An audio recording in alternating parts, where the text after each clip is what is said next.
آج وہ practically implement ہو رہا ہے۔ وہ جو اقبال پیٹتا تھا اور کہتا تھا کہ فکر عرب کو دے کے فرنگی تخیلات، اسلام کو حجاز و یمن سے نکال دو، آج حجاز اور یمن کو لڑوا دیا گیا، اسلام کو نکالنے کی بات کی جا رہی ہے، تبلیغی جماعتوں پہ پابندی کی بات کی جا رہی ہے۔ بتائیں، ایک طرف سعودی عرب میں تبلیغی جماعت پر پابندی لگائی گئی، دوسری طرف وہاں میوزک کنسرٹ ہو رہے ہیں، کیا کہتے ہیں اس بارے میں؟ سلطان صلاح الدین ایوبی نے کہا تھا کہ جب مسلمان کی تلوار پہ عورت اور شراب آ جائے نا، وہ پھر زنگ آلود ہو جاتی ہے اور حاکم ہو جاتا ہے۔ اب مسلمان کی تلوار پہ جب عورت اور شراب آ گیا نا، تو وہ ڈونلڈ ٹرمپ کے آگے رقص کرنے کے کام تو آتی ہے، وہ نیتن یاہو کو ملنے کے کام بھی آتی ہے، اور اس کو اسرائیل کے لیے راہ ہموار کرتے ہوئے بھی کام آتی ہے، لیکن وہ فلسطین کے لیے چلتے ہوئے کام نہیں آتی۔ وہ OIC کے سمٹس میں فلسطین کے لیے مؤثر آواز بلند کرتے ہوئے بھی کام نہیں آتی۔ اسی انداز میں اگر آپ یہ دیکھیں کہ تبلیغی جماعت پہ پابندی لگا دی گئی ہے اور کہا گیا کہ جناب یہ تو بدعت پھیلا رہے ہیں، بھائی تسی جڑے آگے تھے کنجر نچا رہے ہو، وہ بڑی نیکی دا کام ہے۔ ادھر آگے جس طرح تم لوگ وہ بنیے کی اولادوں کو اور عورتوں کو نیم برہنہ حالت میں لا کے تم لوگ نچوا رہے ہو، اور استعمال شدہ ٹیشو پیپرز کو جو آج کسی کے بستر پہ ہو، کل کسی کے بستر پہ ہو، پرسوں تمہارے شیخ کے پاس لیٹی ہوئی ہو، تو اسے لا کے تم لوگ ایک ایسے ملک میں لا کے نچوا رہے ہو جہاں پر پوری دنیا کا مرکز و محور ہے، جو ملک پوری دنیا کے مسلمان اپنی گردنیں کٹوانے کو تیار ہوتے ہیں حرمین شریفین کے لیے، وہاں پر لا کے تم لوگ جو حرکتیں کر رہے ہو، وہاں پر لا کے یار دعوت اسلامی اور تبلیغی جماعت تو یہ وہ واحد جماعتیں ہیں کہ جن کو آپ مسجدوں سے نکال بھی دو تو یہ آپ کو بددعا نہیں دیتے، جن کو آپ تھپڑ بھی مارتے ہیں لوگ تو کہتے ہیں انہیں دعا دے دیتے کہ چلو یار خیر اللہ تو انہوں ہدایت دے، اسی اصلاح سے آئے، جن کا پالیٹکس سے لینا دینا کوئی نہیں، جن کا دنیا کے اور کسی کام سے لینا دینا کوئی نہیں، دی اذانیں کبھی یورپ کے کلیساؤں میں، کبھی افریقہ کے تپتے ہوئے صحراؤں میں، اس کے علاوہ ان کا کوئی کام نہیں ہے۔ وہ بیچارے اپنے بڑے بڑے بزنسز چھوڑ کے 40 دن، ہفتہ 2 ہفتے سے روزے پہ گئے ہوئے ہوتے ہیں لوگوں کی تبلیغ کے لیے، اصلاح کے لیے، ان پہ آگے پابندی لگا دو، سلمان خان کو پیو بنا کے بٹھا دو، سمجھ سے بالا تر۔ اور میں ایک چیز آپ کو کہوں، now we have to take bold steps, اور بولڈ سٹیپس کیا لینے ہیں؟ کیوں عرب کنٹریز اور باقی مسلم کنٹریز میں لبرلزم یا یہ اتنا زیادہ میں کہتا ہوں کلچرل ڈانس ہو، کوئی اس پہ اعتراض نہیں ہونا چاہیے، ہر ملک کی اپنی ثقافت ہے، لیکن ایک بنیے کو جو کشمیر پہ قابض ہے اس کو لا کے ادھر تم نچوا رہے ہو، میرا خیال ہے، اور وہ عورتوں کو جس انداز میں وہاں نچوایا جا رہا ہے وہ قابل اعتراض ہے۔ ابھی ہمیں کیا کرنے کی ضرورت ہے؟ یہ سارے جتنے بھی آج امت مسلمہ کے ٹھیکیدار بنے بیٹھے ہیں، ان میں سے آدھوں سے زیادہ کوئی امریکہ میں پڑھا ہوا ہے، کوئی برطانیہ میں پڑھا ہوا ہے، کوئی کس مغربی ریاست میں، کوئی جرمنی، کوئی فرانس سے پڑھ کے آ رہا ہے، اور وہ لوگ صرف انہیں فزکس، کیمسٹری، میتھس، بایو نہیں پڑھاتے، وہ اپنی آئیڈیالوجی بھی پڑھاتے ہیں۔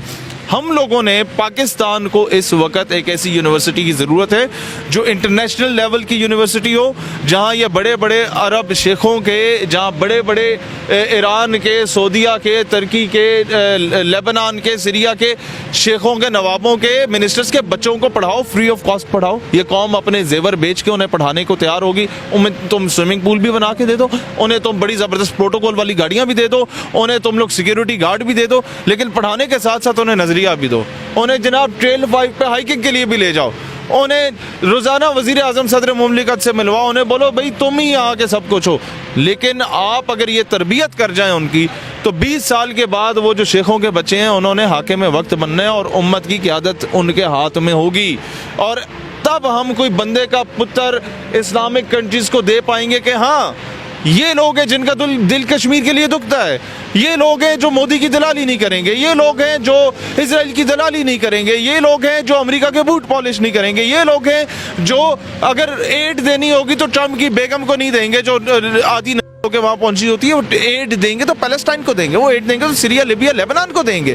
لیکن مسئلہ یہ ہے کہ یہاں پر مسلمان کا گلا کاٹ رہا ہے، مسلمان استعمال ہو رہا ہے، اور ہم لوگ بیٹھ کے تماشا دیکھ رہے ہیں۔ ہم لوگوں نے اس کا کاؤنٹر نیریٹو نہیں ڈھونڈا، ہم نے صرف احتجاج کیا ہے۔ اسی لیے اس کا کاؤنٹر نیریٹو ڈھونڈنے کی ضرورت ہے کہ یہ وجوہات ہیں کیا کہ اتنی زبردست ریاست میں یہ کیوں اس طرح سب کچھ ہو رہا ہے۔ اس کی وجہ یہ کہ ہم مسلمانوں نے مسلمانوں کے بچوں کو نہیں پڑھایا، ہم نے انہیں اغیار کے ہاتھوں میں چھوڑ دیا۔ وہ جو اقبال پیٹتا تھا کہ مگر وہ علم کے موتی کتابیں اپنے آبا کی، جو دیکھیں ان کو یورپ میں تو دل ہوتا ہے اسی پارا، آج وہ پریکٹیکلی امپلیمنٹ ہو رہا ہے۔ وہ جو اقبال پیٹتا تھا اور کہتا تھا کہ فکر عرب کو دے کے فرنگی تخیلات، اسلام کو حجاز و یمن سے نکال دو، آج حجاز اور یمن کو لڑوا دیا گیا، اسلام کو نکالنے کی بات کی جا رہی ہے، تبلیغی جماعتوں پہ پابندی کی بات کی جا رہی ہے، توپ خانے کھولنے کی، سنیما ہاؤس کھولنے کی، وہ کبھی جسٹن بیبر ٹائپ کے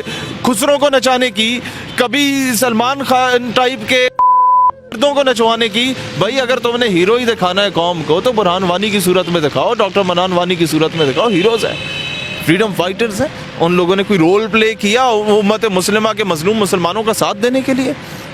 یہ کیوں ہو رہا ہے؟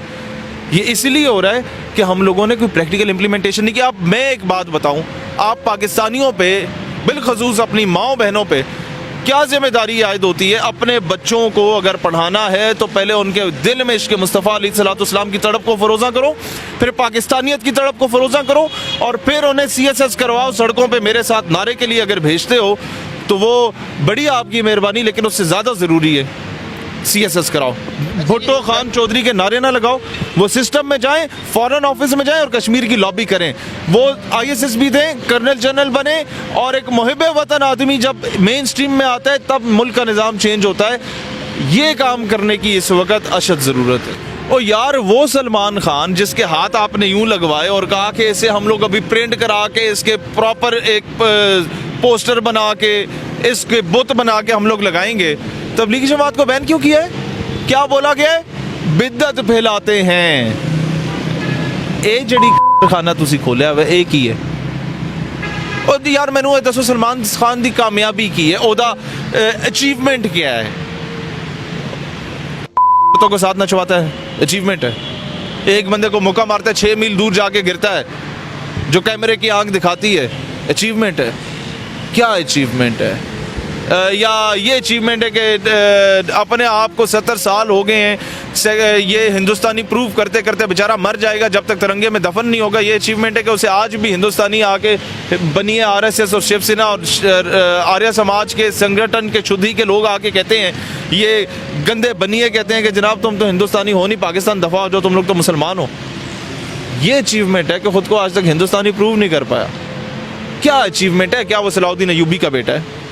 اس کے بارے میں پڑھانا جائز نہیں ہے؟ کیا وہ ٹیپو سلطان کا بیٹا ہے؟ اس کے بارے میں پڑھانا جائز نہیں ہے؟ کیا وہ نور الدین زنگی کا بیٹا ہے؟ اس کے بارے میں پڑھانا جائز نہیں ہے؟ آپ آئیں گے انہی اداکاروں کو لا کے پیو بنا کے تو آپ لوگ مین سٹریم میں لانا شروع ہو گئے ہیں۔ شرم کا مقام ہے۔